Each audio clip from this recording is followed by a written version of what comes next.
Fl-aħħar 3 snin l-ammont ta' persuni li jażlu jirtiraw bl-età mix-xogħol naqas b'mod drastiku għal taħt l-1000 kull sena grazzi għal inċentivi b'saħħithom li daħħal il-Gvern biex komplow jikkontribwixxu fl-ekonomija u jsaħħu id-dħul tagħhom. Dan ukoll wassal għal iżjed ħaddiema ta' esperjenza fis-suq tax-xogħol lokali u inqas ħtieġa li jinġibu barranin jaħdmu fostna, inkluż f'setturi kruċjali nazzjonali jew fis-snajja tradizzjonali. Waqt li wieġeb mistoqsija parlamentari tal-wib tal-Gvern Naomi Kakija li talbet l-ammont ta' persuni li rtiraw bl-età ta' 61 sena mill-2012 lil hawn u xejriet relatati fl-aħħar snin, il-Ministru responsabbli l-politika soċjali Michael Falzon ippreżenta tabella biċ-ċifri kollha.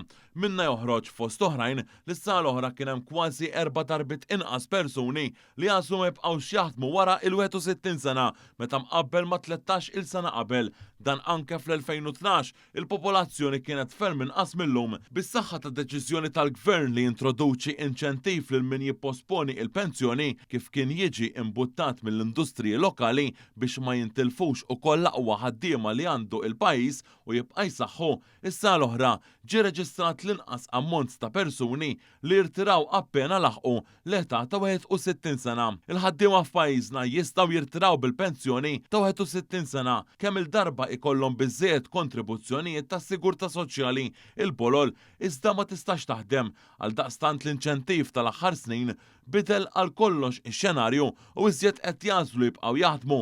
Mit-tweġiba tal-Ministru Falzon ħareġ kif fl-2025 pajjiżna irreġistra l-inqas ammont ta' persuni 685 li rtiraw kif laħqu il-61 sena. Dan jikkuntrasta sew meta mqabbel mal-2012 l-aħħar sena sħiħa ta' Gvern Nazzjonalista. Dak iż-żmien kien hemm 2657 persuni f'din il-kategorija li dak iż-żmien kienu jirtiraw fl-istess età.